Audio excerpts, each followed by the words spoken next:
Muy bien.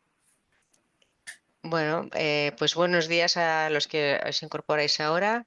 Hoy tenemos al doctor Juan Antonio Gómez Patiño del Hospital Universitario de Puerto de Hierro para hablarnos de un tema que yo creo que nos interesa a todos, el drenaje de colecciones pélvicas profundas y qué papel tiene el radiólogo intervencionista. Cuando quieras, Juan. Muy bien, muchas gracias, Ángeles. Buenos días a todos. Espero que esta charla pues, os sirva para el manejo diario de este tipo de colecciones.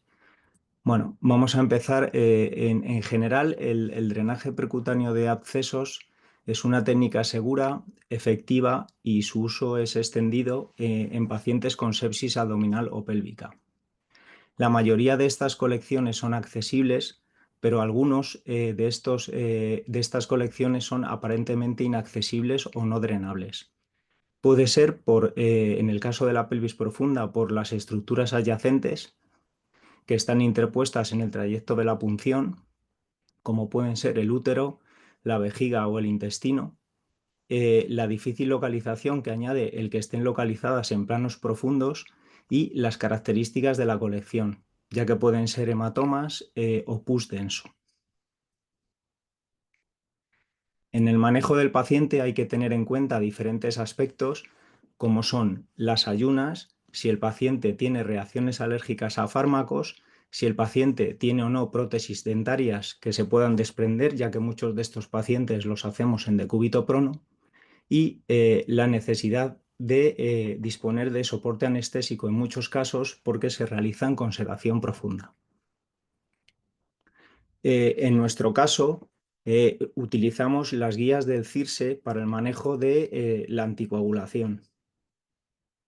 El drenaje de colecciones intraabdominales se engloban dentro de la categoría 2 o de moderado riesgo de sangrado.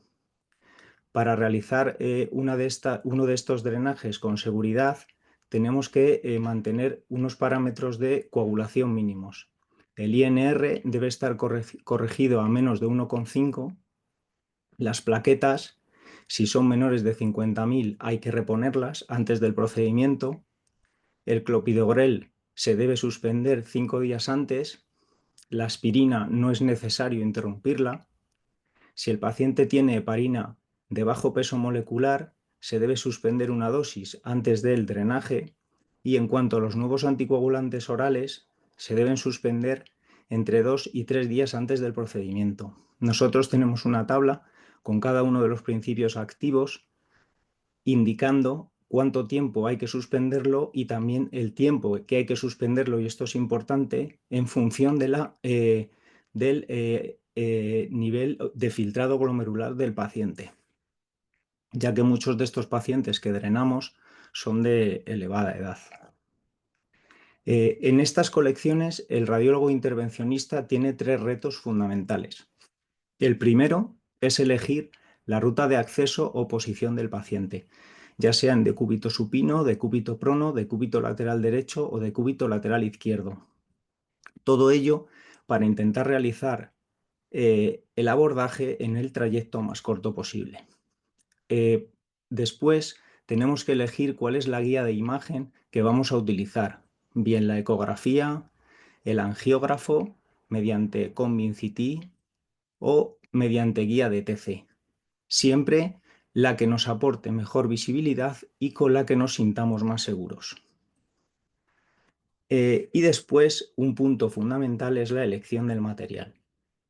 Nosotros en nuestra unidad solemos hacer el abordaje con 2 tipos de punción. Bien a través de Acoustic, el set de Acoustic, que es un sistema triaxial que nos permite hacer un intercambio de una guía de bajo calibre sobre una guía de 0,35 a través del set, y la aguja de punción es un 21 gauges, que equivale a 2,4 French, y también podemos utilizar como sistema de punción el aguja de One Step, que es un catéter 5F, que directamente ya nos permite introducir una guía de 0,35. Aquí podéis ver más o menos el material que utilizamos, la anestesia local, los diferentes dilatadores que una vez que hemos accedido a la colección y hemos tomado una muestra para cultivo, intercambiamos, introducimos la guía de hidrofílica, eh, una guía estándar de punta curva por una guía de Stiff de alto soporte. Una vez que tenemos introducida la guía de alto soporte, pues hacemos una dilatación progresiva del tracto con introductores de 8, 10 y 12, y luego ya podemos dejar, en función de las características de la colección, catéteres de tipo pigtail o interno-externos o de cono ancho de 10, 12 y 14 French. Este es un artículo clásico que me gustaría recomendaros, que es muy visual, en el cual se describen los accesos alternativos cuando no es posible realizar un acceso anterolateral abdominopélvico. Hace hincapié en las vías transvaginal, las vías transrectal y el acceso transglúteo. Este otro artículo también es muy ilustrativo y nos describe muy bien cómo se realiza el acceso a través de transrectal o transvaginal. En algunos hospitales, si hay algún cirujano general para el acceso transrectal o algún ginecólogo avezado para el acceso transvaginal, pues va a realizar muchas del drenaje de estas colecciones, bien en el espacio recto uterino o en el espacio recto vesical, y va a solucionar muchos de estos problemas, ya que el acceso desde estas localizaciones es muy sencillo y la colección está muy cerca a través del fornis posterior de la vagina o de la pared anterior del recto.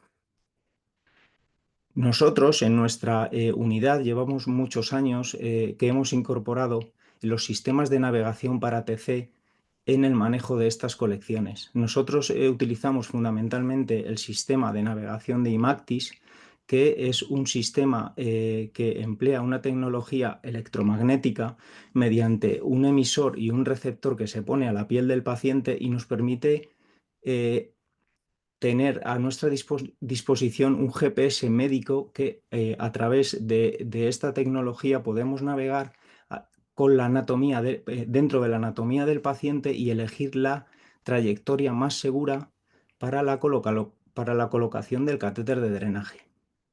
Nosotros podemos utilizarlo tanto en la sala de TC como en la sala de angiografía. Este artículo también me gustaría señalarlo porque es uno de los estudios que se ha hecho con mayor número de pacientes. Es un estudio retrospectivo en el que se estudiaron 124 pacientes entre el año 2010 y 2018 mediante accesos alternativos pélvicos que fueron transglúteos en 45% y presacos en 18 casos. Señalaban que las complicaciones mayores fueron no muy importantes y en la mayor parte de los casos, 6 de las 7, fueron dolor relacionado con el catéter cuando la localización fue transglútea. Y la resolución del acceso se produjo en un 92,7%. Este es otro artículo que nos ilustra muy bien la técnica del drenaje a través del acceso presacro.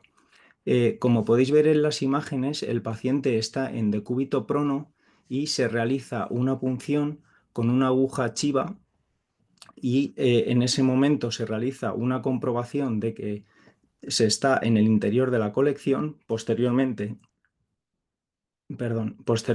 se dilata el tracto progresivamente y por último ya se extrae el líquido de la colección. Y veis qué buena evolución con una disminución prácticamente completa de la colección ya después de la inserción del drenaje. Es importante conocer la anatomía del suelo pélvico para realizar este procedimiento, ya que aquí vemos el hueso cocígeo y el ligamento anococígeo. esta estructura es de muy elevada consistencia y el acceso lo debemos hacer justo 1 centímetro lateral a esta estructura a través del músculo iliococígeo, que es la vía en la que debemos hacer la punción y la inserción del drenaje. Os voy a enseñar un caso que tuvimos de un paciente de 81 años con el que quiero ilustrar que siempre que sea posible debemos intentar realizar los drenajes con la ecografía y en el trayecto más corto. Pero no siempre esto es posible. En este caso, el varón tenía 81 años con un adenocarcinoma de colon descendente suboclusivo con múltiples ganglios linfáticos mesentéricos y retroperitoneales sospechosos. Además, tenía carcinomatosis peritoneal y metástasis hepáticas y probablemente esplénicas. Con un estadio 4 tenía una colección presacra alta de 5 a 6 centímetros, que podemos ver aquí con las líneas de referencia en los 3 planos del espacio, y el acceso posterior no era posible por las condiciones del paciente. Nosotros, como alternativa, hicimos un acceso combinado, utilizando esta mínima porción superficial de la colección que vemos en distintos planos, como tenía un trayecto anfractuoso que conectaba con la parte profunda. Utilizamos el acceso ecográfico para entrar a esta zona de la colección y el acceso fluoroscópico mediante la inserción de la guía hidrofílica y el catéter multipropósito de 5 French, y poquito a poco fuimos navegando a través de este tracto anfractuoso y llegamos a la pelvis profunda. Una vez que estábamos ahí, comprobamos con contraste que la localización era la correcta y pusimos un drenaje interno-externo. Aquí podéis ver las reconstrucciones MIP del trayecto siguiendo todos los planos de superficial a profundo y cómo quedó correctamente localizado el catéter de drenaje. Otros accesos que podemos realizar que son también muy clásicos, como por ejemplo podéis ver en este artículo del Radiology del año 90, son el drenaje de abscesos tubováricos desde el plano anterior. El éxito técnico de esta patología es alto, descrito en este artículo un 88%, y evita la cirugía, salpingoforectomía o histerectomía. El problema de estos drenajes, que a veces son colecciones de alta consistencia, es que debemos atravesar la trompa para realizar el procedimiento, con el riesgo que conlleva de posteriores sinequias por la fibrosis e infertilidad. Siempre que sea posible y que el ginecólogo se sienta capaz, es importante insistirles en el drenaje a través de la vía endovaginal por el fornix posterior de la vagina, para evitar la manipulación y el tener que atravesar la trompa. Este otro artículo era para hacer hincapié sobre la importancia de la vía transglútea en el manejo de las colecciones pélvicas profundas. Este estudio retrospectivo tenía una serie de 30 pacientes recogidos entre 2005 a 2011. El origen de las colecciones era fundamentalmente posoperatorio en un 86,7% de los casos.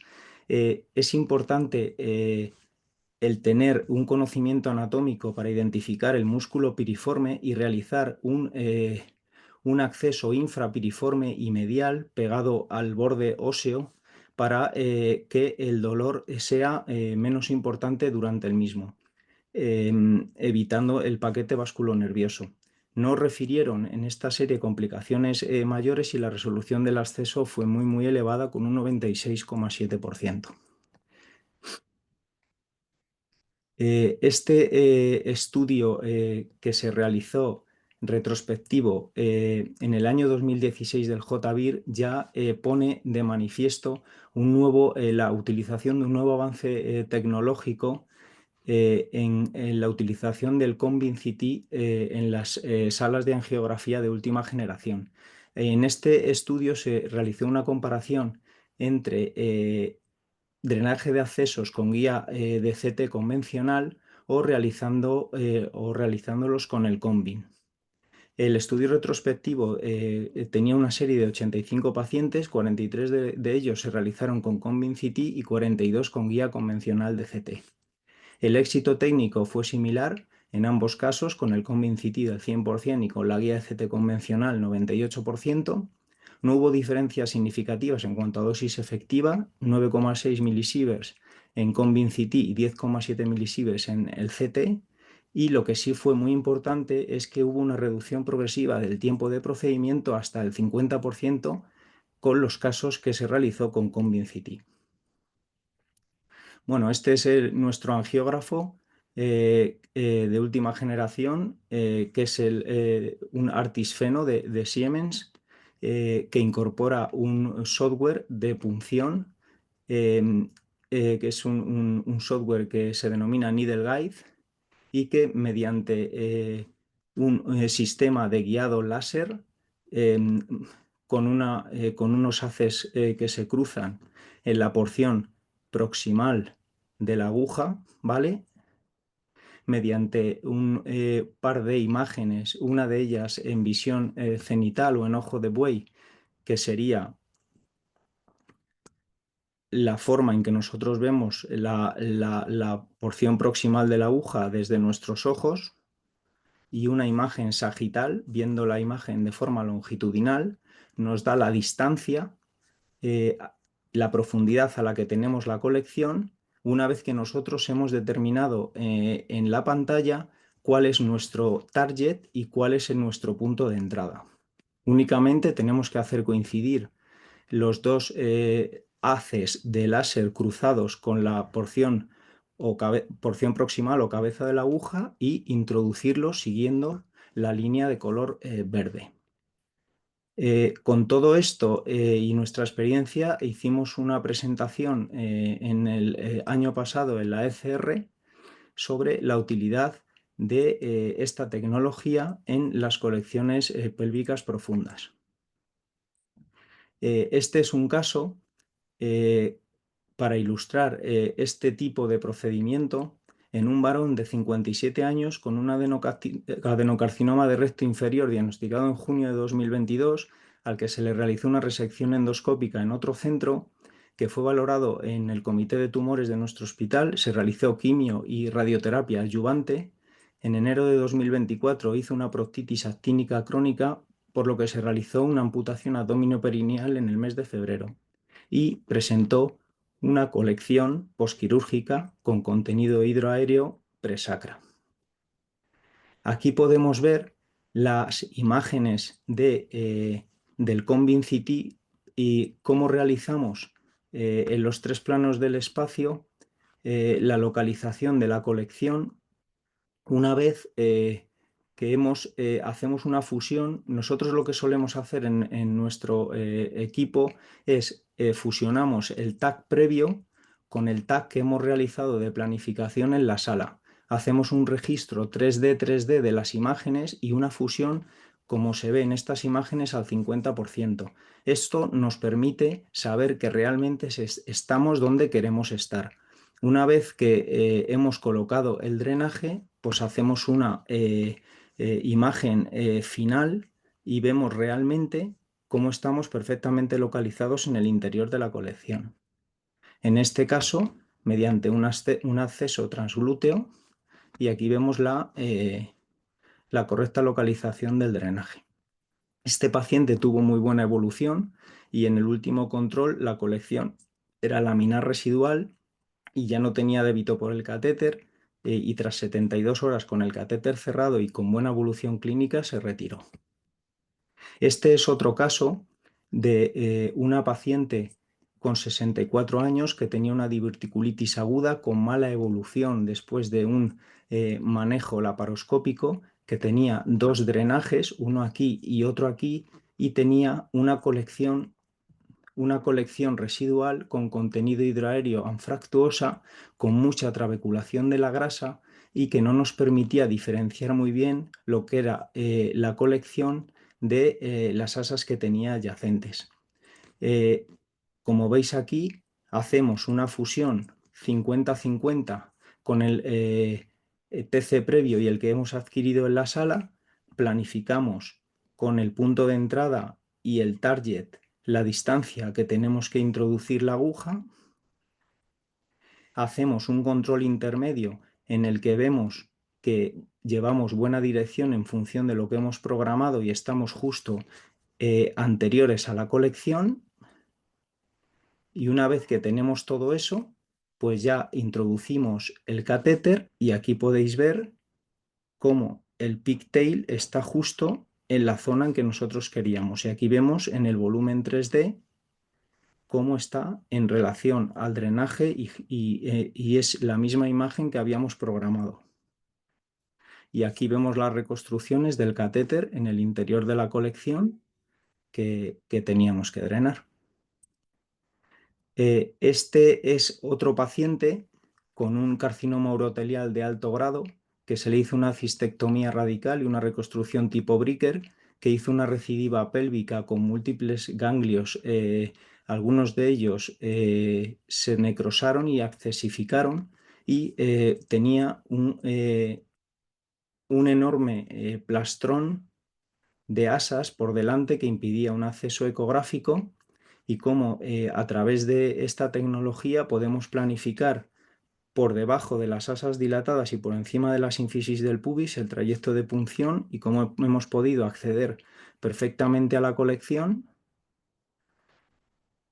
y hemos podido dejar un drenaje para evacuar el absceso. Todo esto lo que nos ha facilitado en la vida diaria es que estos procedimientos que antes se hacían con muchísima dificultad, pues ahora los podemos hacer con mucha precisión y seguridad y con mucho menor sufrimiento tanto para el paciente como para la coronaria del radiólogo. Este otro caso, también para ilustrar la utilidad de esta técnica, es una paciente de 62 años con una ileitis terminal que tenía un absceso. Esta es el asa con inflamación y este es el absceso con contenido hidraéreo. Veis que está interpuesta el asa, pero que nos quedan pequeñas ventanas entre las asas en la parte anterior que nos permiten acceder a la colección mediante la técnica de Convincity y de fusión con el TAC previo. Aquí veis las imágenes de fusión entre una y otra colección. Vamos, la fusión entre el TC previo y el TC que hemos realizado en la sala, y en este caso es un caso curioso que os quería mostrar porque hicimos una punción de la colección hidroaérea y no conseguimos extraer pus de la misma, pero intentamos poner un poquito de drenaje y vimos claramente cómo había una fístula a un asa de intestino delgado. Entonces, como intentamos hacer siempre un manejo multidisciplinar de estos pacientes, avisamos a los cirujanos, vimos el caso en conjunto y en cuanto a la clínica y la analítica de esta paciente, eh, podría haber una alta sospecha de enfermedad inflamatoria intestinal. Como el absceso tenía un tamaño que 4 o 5 centímetros y no nos parecía indicado ni a ellos ni a nosotros el dejar un drenaje, porque si era una enfermedad inflamatoria intestinal no se debe poner porque ya sabéis que se perpetúan las fístulas y dificulta la evolución del paciente, se decidió manejo conservador y la paciente fue muy bien con el tratamiento antibiótico y antiinflamatorio. Por último, me gustaría señalar este artículo de revisión en el que se hace un estudio retrospectivo, una serie amplia de 165 pacientes con 185 drenajes, que en su mayor parte 140 se realizaron con ecografía y fluoroscopia. El éxito técnico fue muy alto, del 93,9%. Señalan también que con el TAC, 45 casos, el éxito técnico fue del 100%. Como en todos los artículos anteriores, queda de manifiesto que esta técnica se asocia a complicaciones que en la mayor parte de los casos son menores. En esta serie las más numerosas fueron la malposición del drenaje y la obstrucción o el kinking en el 6,7% de los casos. Y es muy importante señalar a- eh, aquellas características de los pacientes que nos pueden llevar a sospechar una mala evolución o una evolución más tórpida en la resolución de la colección. En la serie señalan que en 14 casos de fistulización hubo una prolongación de la duración del tiempo de colocación del drenaje y una disminución del éxito de forma estadísticamente significativa, y que hay otros factores que prolongan la duración la duración del tiempo que el paciente tiene que tener el drenaje. En aquellos pacientes que son un posoperatorio de tumores malignos, cuando el acceso es complejo o multilocular y cuando hay una infección fúngica de la cavidad. Muchas gracias. Estupendo, Juan. Fenomenal la charla. Es muy práctica, muy didáctica. Muy bien, la verdad es que hemos aprendido un montón. Yo tenía una pregunta para hacerte de la coagulación. He visto que la aspirina no la retiráis y bueno, que utilizáis las guías CIRSE. Cuando el paciente es cirrótico, ¿qué hacéis? ¿Tenéis en cuenta cómo lo manejáis? Es que cuando el paciente es cirrótico, muchas veces la analítica no refleja lo que realmente coagula el paciente. Es una discusión que siempre tenemos con nuestros compañeros de trasplante hepático y como tenemos muchos casos de hepatocarcinoma que tratamos en el hospital, pues intentamos poner un poco de vitamina K, a veces se pone plasma, pero muchas veces si hay que drenar la colección la drenamos, intentamos hacer la mejor condición posible del paciente, analítica, pero muchas veces esa analítica es como para tu tranquilidad, el paciente sigue sin coagular como debiera. Sí, sí, eso es verdad. Más para tranquilidad del radiólogo que para que Sí, te cambie la actitud, ¿no? Esto. eso es. Esther, Patricia, ¿tenéis algún comentario en relación Yo quería con la preguntarte, Juan, charla? enhorabuena por la presentación Muchas gracias. y por el trabajo que hacéis. Y bueno, pues era un poco en cuanto a complicaciones que desgraciadamente pues pasan en cualquier procedimiento que hacéis vosotros. ¿Os habéis encontrado grandes complicaciones y sobre todo respecto a la existencia de fístulas posteriores? ¿Lo relacionáis más con el trayecto de entrada o con el tiempo de permanencia del drenaje? Pues hemos tenido complicaciones vasculares, alguna vez hemos tenido algún pseudoaneurisma en el trayecto de punción. Hemos tenido fistulizaciones, muchas veces también lo que has comentado por el trayecto por la localización y por el trayecto que tienes que asumir y el riesgo que asumes, y muchas veces también por el propio catéter puede producir decúbito. Si hay un cuadro inflamatorio muy abigarrado y durante mucho tiempo, también nos hemos encontrado que el propio catéter puede producir un trayecto fistuloso si se prolonga en el tiempo. Gracias. Y bueno, yo también me sumo. Enhorabuena por la charla, ha sido muy, muy ilustrativa Muchas gracias. y me encanta la foto final del barco. Es un velero, vamos, es uno de los veleros de mástil único de mayor longitud que se ha construido nunca. Es Sí, sí, una vamos, es preciosidad. impresionante. Sí, sí, los que nos gustan el mar es impresionante. Y bueno, yo quería preguntarte, ¿qué tiempo más o menos estimáis vosotros por procedimiento? Lo digo, por ejemplo, a la hora, si no tenéis una sala dedicada, a la hora de reservar tiempo de TAC o de sala de eco, de lo que sea. ¿Qué tiempo más o menos? Probablemente siempre se puede complicar, ¿no? Pero por término medio, Sí, yo creo que este tipo de procedimientos entre 30 y 45 minutos. Entre que preparas al paciente, se le pone anestesia, eliges la zona en que lo vas a localizar, el tiempo de poner el drenaje y el tiempo en que tarda el paciente en salir de la sala, pues yo creo que ese tiempo más o menos. Y otra pregunta que te iba a hacer yo, o sea, cuando el paciente no está muy séptico, ¿no? Por ejemplo, hay veces que que es más un seroma o a veces pilomas o bueno, alguna otra. ¿Hacéis drenajes ambulatorios? O sea, el paciente se va a su casa con el drenaje, luego lo citáis o siempre los ingresáis. Si no necesitan antibiótico intravenoso, ¿eh? Es que drenajes que hagamos de forma ambulatoria, o sea, que nos indiquen de forma ambulatoria, normalmente nuestros pacientes casi siempre entran todos por urgencias. Casi siempre se ingresan, pero porque los drenajes que nosotros hacemos casi siempre tienen una justificación en cuanto... No solemos hacer drenajes porque hay por ejemplo, un seroma que abomba la herida y el paciente está perfecto. O sea, siempre hay complicación infecciosa detrás. Y casi siempre se ingresan por eso, porque la indicación suele ser siempre la infección y siempre están por lo menos 48 horas o 72 con tratamiento antibiótico intravenoso. Pero vamos, se podría hacer perfectamente en casos en que no haya sepsis y el paciente no se vaya a ingresar.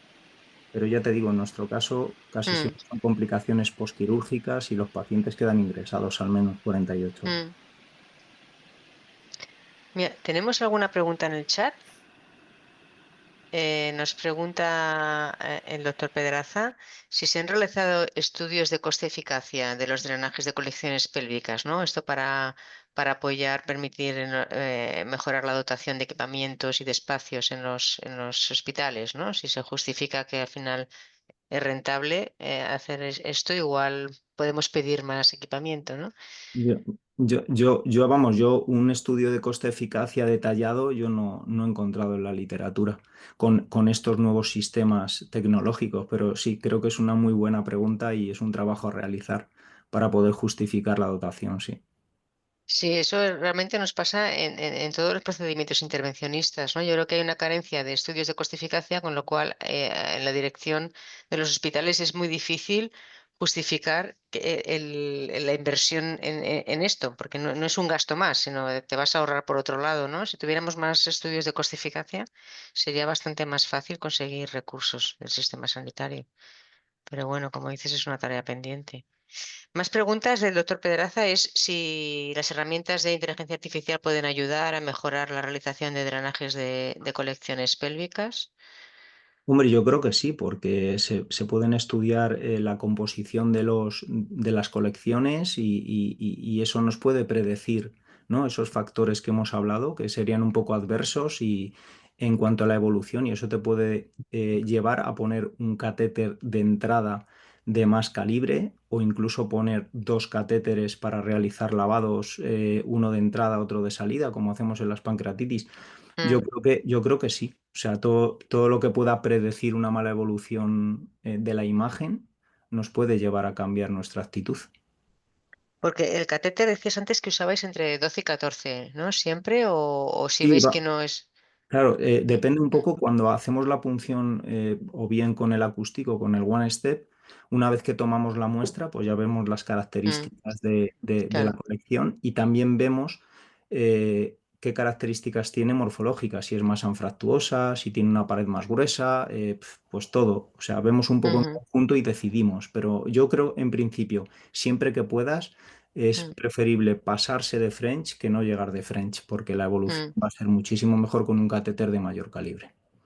Sí, porque tampoco está muy claro que haya muchas más complicaciones por ser un catéter más gordo, ¿no? Al menos yo mira, de drenajes no recuerdo literatura, pero de biopsias sí, y no está para nada claro que tengas más complicaciones con agujas más gordas, ¿no? En algunos estudios no se correlaciona siquiera.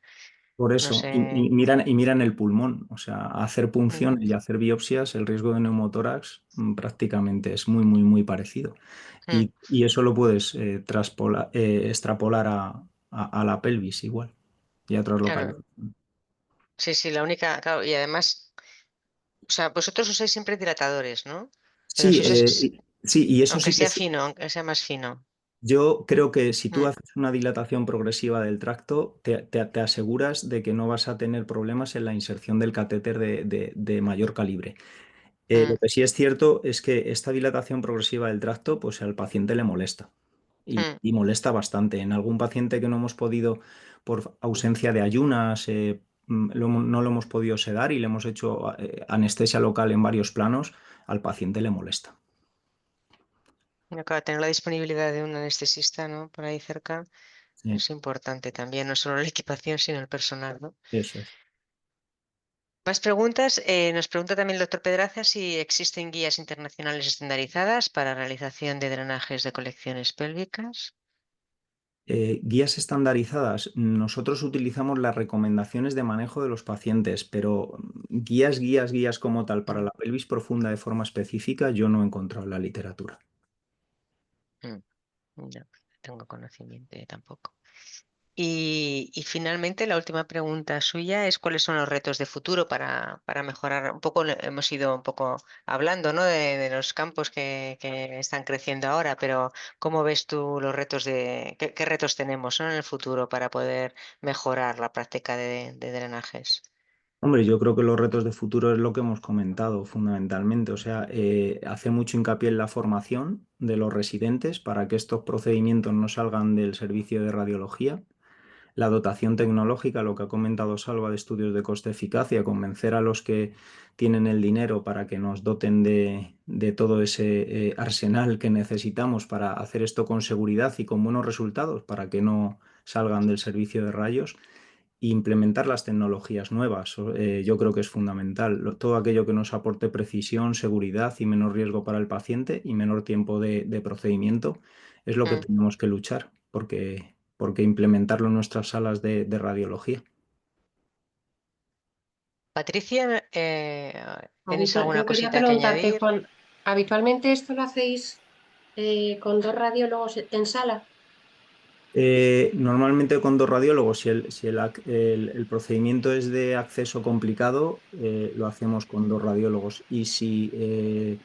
Pero no siempre tenemos dos radiólogos en la sala disponibles. Por eso, porque es otro limitante, ¿no? Es De otro limitante, eso es verdad. recursos. Sí, luego lo hacemos apoyados muchas veces en rotantes que tenemos, en formación, en los residentes, todo nuestro personal de enfermería. Eh, Muchas veces nos gustaría tener a un compañero con mayor experiencia para ayudarnos en estos procedimientos, pero no siempre es posible. A veces estos procedimientos, al tener tanta tecnología, sí que como digo yo, la atención del pinchazo y del catéter se diluye un poco, porque tienes que estar atento a múltiples cosas. Entonces, siempre es bueno, si es posible, aunque es algo muy ideal, por el problema que tenemos de que hay escasez de radiólogos y de personal en todos los sitios, el tener dos personas sería lo ideal, pero muchas veces no es posible. Y Y luego me una, imagino que a la hora del alta, y ya una vez revisado, deja de drenar, se hace un control y retiráis el catéter, ¿en qué momento se le da el alta al paciente? Normalmente hacemos el manejo parecido a uno de los casos que he puesto en las diapositivas. Una vez que nosotros hacemos el control, que ya no hay débito, hay buena evolución clínica y analítica, lo cerramos 48-72 horas, lo vemos, no se ha rellenado la colección, el paciente sigue evolucionando bien y lo retiramos. En ese momento ya nosotros le damos el alta por nuestra parte. Directamente. Eso es. sí. Y yo una pregunta también un poco mirando hacia el futuro. ¿Tú serías partidario, dado que yo creo que estos procedimientos deben ir a más, ya no solamente de evacuación, sino a veces también de terapéutica y demás? ¿Serías partidario de tener como camas reservadas en el hospital o no una planta, por supuesto, ¿no? Pero unas camas reservadas para que sean para el radiólogo intervencionista y tenga un papel más activo en el seguimiento, pues como hacen las otras especialidades, ¿no? Que suben, pasan sus plantas, ven al paciente, lo llevan de una manera más clínica, ¿no? Los radiólogos somos poco clínicos muchas veces, pero ¿tú serías partidario de esta opción? Sí, siempre es una lucha que siempre tenemos con el doctor Méndez y con otros miembros de la sección de que el futuro de consolidar la especialidad pasa por tener camas a nuestro cargo. O sea, tenemos que ser eso, ser más clínicos, seguir nuestros pacientes. Es importante ir a verlos, valorarlos y cambiar el manejo en función de eso, de la clínica. O sea, yo creo que debemos luchar por tener camas de hospitalización. Sí, por estar además más presentes con el Eso paciente, ¿no? es, Que nos conozca. eso es. Muy bien, pues la Mm. verdad ha sido muy, muy provechosa la mañana, la horita esta, hemos aprendido un montón. Salva, si quieres, yo creo que podemos Sí. cerrar la Perfecto. sesión. Bueno, como siempre, agradeceros a vuestra sesión. Muchas gracias, Ángeles, por tu excelente moderación. Muchas gracias, Patricia, Fraga y Esther Domínguez. Me han gustado mucho vuestros comentarios. Y Juan, magistral. Yo creo que has dado con tranquilidad, con pausa, conceptos fundamentales, ¿no? Yo creo que has remarcado muy bien, has apoyado el uso combinado de la eco respecto a otras técnicas, has apoyado la sedación, has dicho que idealmente que estuviéramos 2 radiólogos, lo cual no siempre es fácil, has dicho que hay que hacer el esfuerzo de hacer el seguimiento de estos pacientes, subir a planta, hacer el alta y de cara al futuro intentar tener camas, ¿no? Como ha comentado también Esther, y has dicho que de cara al futuro a ver si hacemos estudios más costo-eficacia, si la IA nos podría ayudar a la decisión y sobre todo formación, has subrayado la formación, ¿no? ¿Te parece bien este pequeño resumen o añadirías algo más, No, Juan? está perfecto. Y bueno, y el manejo multidisciplinar. Eso. Claro, sí, sí, sí. Perfecto. Bueno, pues seguro que con Ángeles contamos contigo para más sesiones. Muchísimas gracias y simplemente recordaros a todos que mañana tenemos a la doctora Albina Poliascaya, que nos va a hablar de la valoración del Hospital de Girona, que nos va a hablar de la valoración radiológica de las lesiones traumáticas de columna cervical alta. Estáis todos invitados, que tengáis un gran día. Gracias, Juan, gracias, Ángeles, gracias, Patricia, gracias, Esther, gracias, Dani. Nos vemos. Un saludo a todos. Gracias. Buen Venga, día, hasta luego. Hasta luego. Adiós, gracias. Adiós. No.